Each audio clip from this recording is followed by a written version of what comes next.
kami dari kelompok 4 PBSI 2023B. Perkenalkan, saya Yasinta.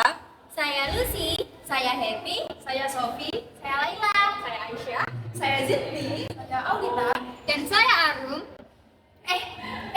Kalian tahu nggak isu tentang kurikulum yang akan datang? Hah? Itu loh berita yang ini.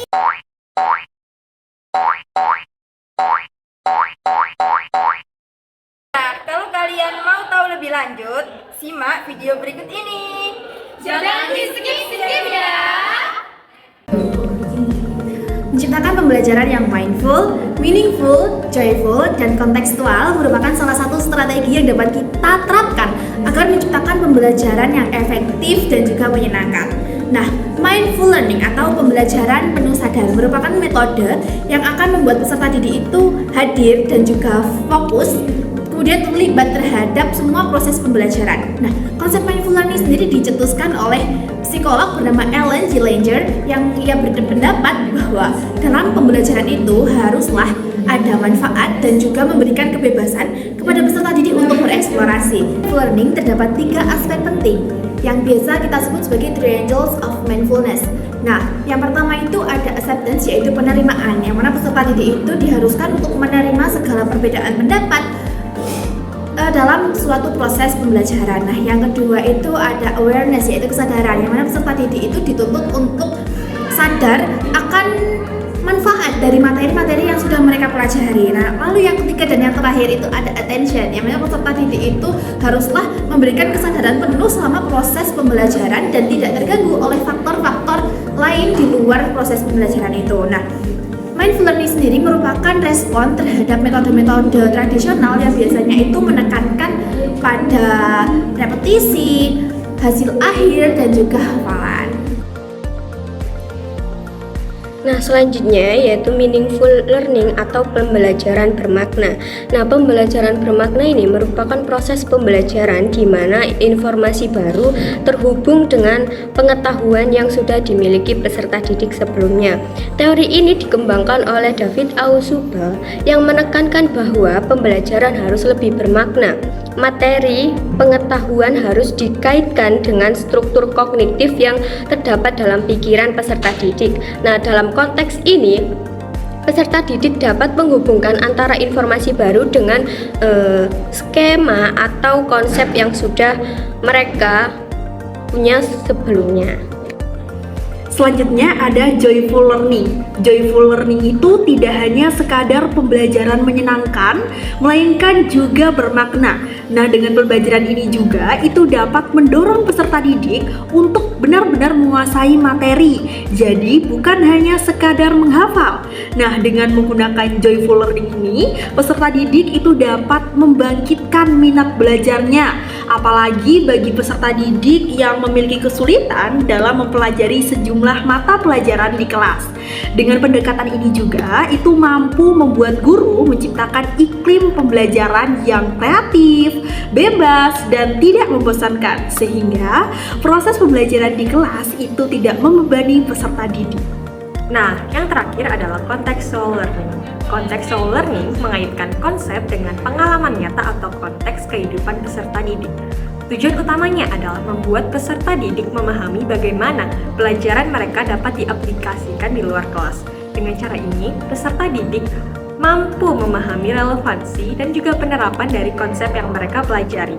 Pendekatan ini menumbuhkan pemahaman yang lebih mendalam karena peserta didik tidak hanya mempelajari teori, tetapi juga melihat penerapannya langsung dalam dunia yang nyata.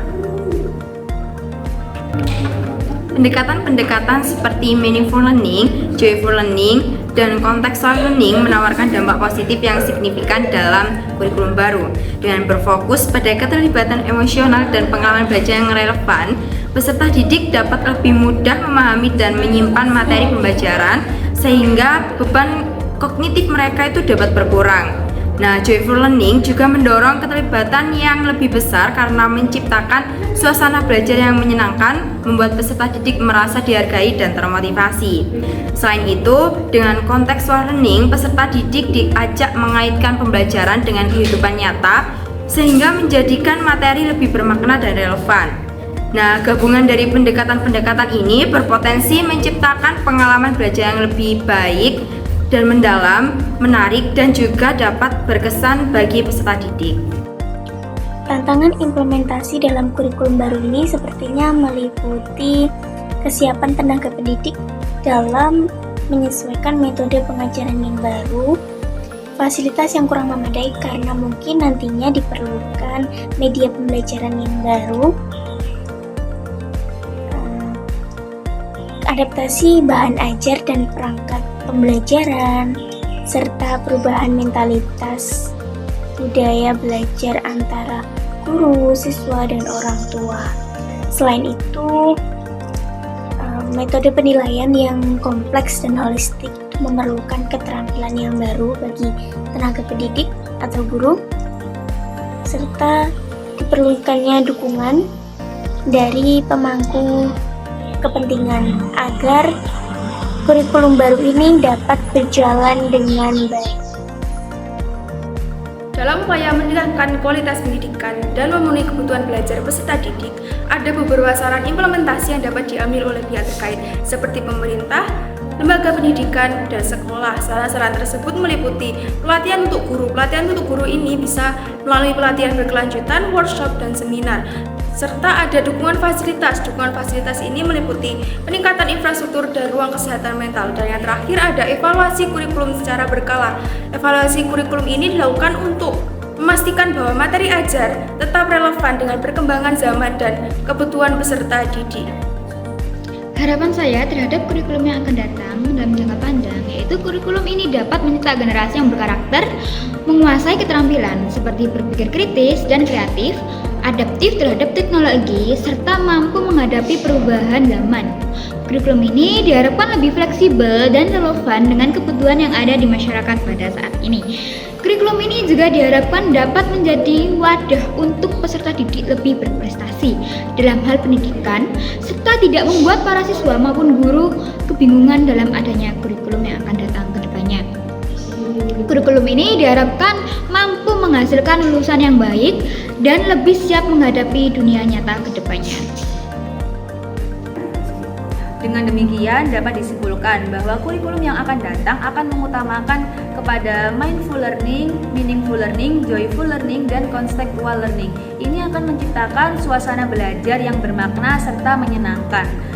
Pendekatan ini membuat materi yang lebih relevan, mendorong keterlibatan peserta didik, serta membuat peserta didik lebih berpikir kritis serta adaptif. Dengan dukungan pelatihan guru dan fasilitas yang memadai, kurikulum ini diharapkan dapat menciptakan lulusan yang siap menghadapi tantangan di dunia nyata. Terima